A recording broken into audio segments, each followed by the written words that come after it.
Bismillahirrahmanirrahim. Assalamualaikum warahmatullahi wabarakatuh. Kami dari kelompok 2 ingin memberikan presentasi kami dengan tema identifikasi risiko dan penilaian risiko. Kita beranggotakan 5 orang dengan saya sendiri, Muhammad Lutfi Hafiz, dengan NIM 1123-10268. Saya, William Setiawan, dengan NIM 1123-10337.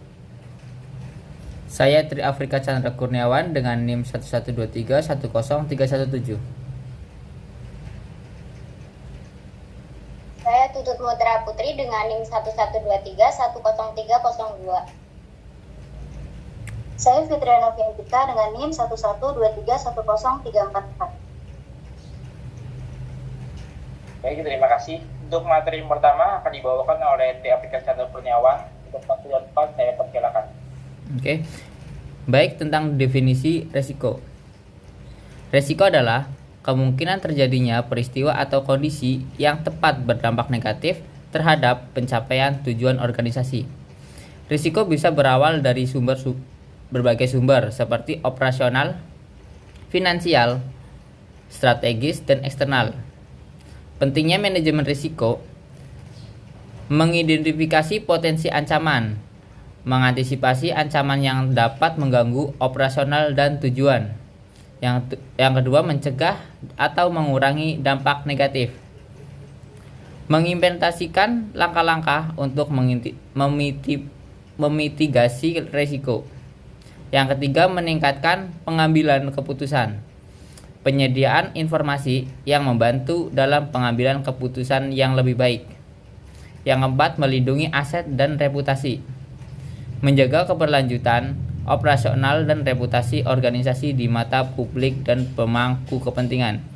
Next. Proses manajemen risiko. Proses manajemen risiko terbagi menjadi 4. 1. Identifikasi risiko. Mengidentifikasi semua risiko yang mungkin terjadi. Yang kedua, penilaian risiko.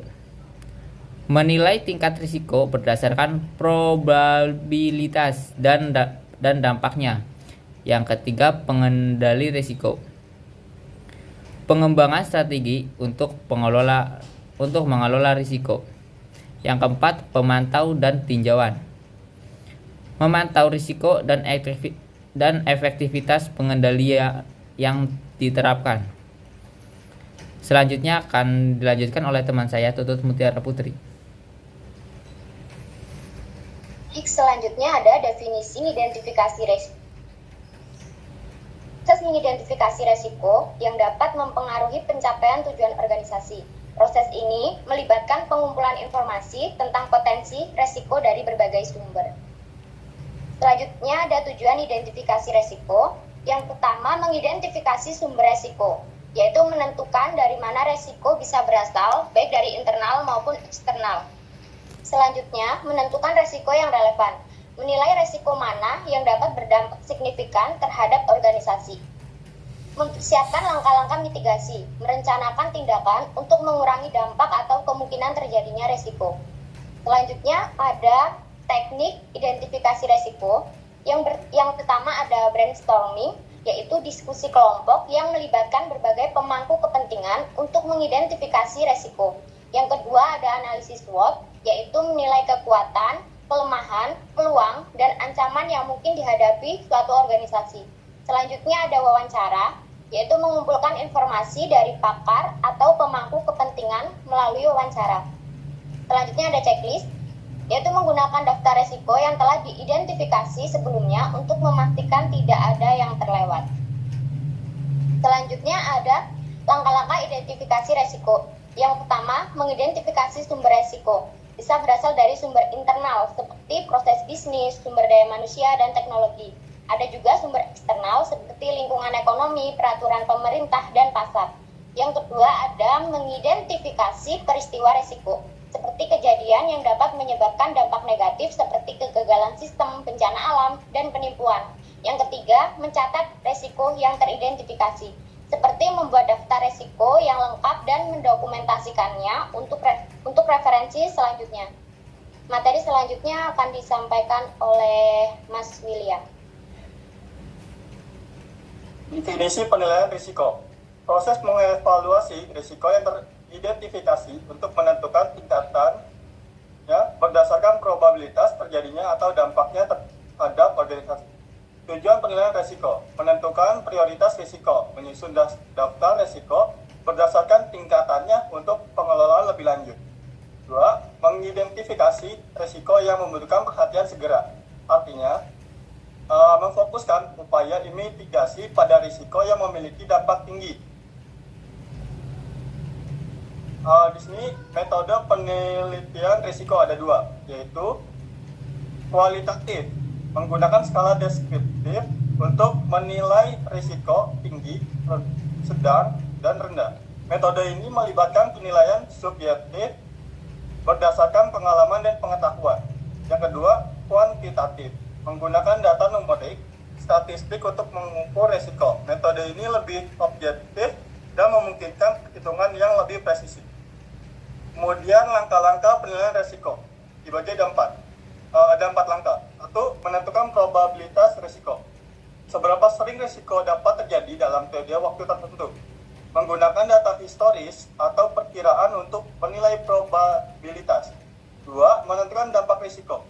Seberapa besar dampak risiko terhadap organisasi jika terjadi. Mengukur dampak dalam finansial, operasional, reputasi, dan lainnya. 3. Menentukan tingkat risiko. Menggunakan kombinasi probabilitas dan dampak untuk mengkategorikan risiko tinggi, sedang, rendah. Membuat matriks risiko untuk visualisasi tingkat risiko. 4. Prioritaskan risiko berdasarkan tingkatannya. Fokus pada risiko dengan tingkat tinggi untuk tindakan mitigasi segera. Membuat rencana untuk mengelola risiko sedang, rendah sesuai dengan prioritas. Selanjutnya, saya serahkan kepada Firdian Noviantika. Baik, selanjutnya ada matriks risiko. Contoh matriks risiko itu ada 2. Yang pertama, sumbu X. Sumbu X bisa disebut juga probabilitas, rendah, sedang, dan tinggi. Yang kedua ada sumbu Y. Sumbu Y juga bisa disebut dengan dampak rendah, sedang, dan tinggi. Cara menggunakan matriks risiko, yang pertama menempatkan risiko dalam matriks berdasarkan penilaian probabilitas dan dampaknya. Yang kedua mengidentifikasi risiko yang berada di area tinggi pada kedua sumbu untuk tindakan mitigasi prioritas. Yang ketiga menggunakan matriks risiko untuk mendiskusikan strategi mitigasi dengan pemangku kepentingan.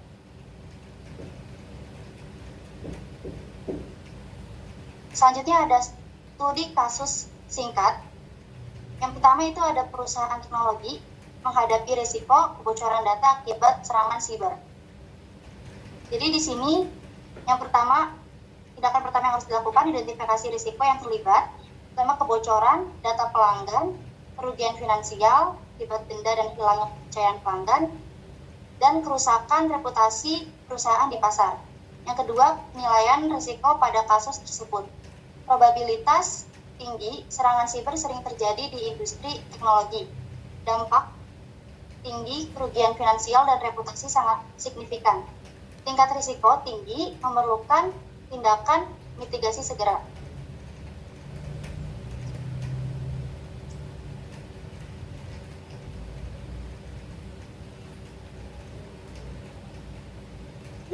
Dari materi tersebut kita dapat mengambil kesimpulan, yaitu yang pertama adalah pentingnya identifikasi dan penilaian risiko.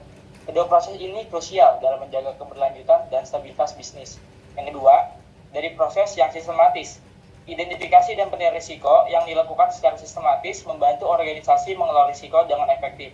Dan yang ketiga, langkah selanjutnya, mengembangkan rencana mitigasi untuk risiko yang diidentifikasi dan dinilai, serta melakukan pemantauan dan peninjauan secara berkala.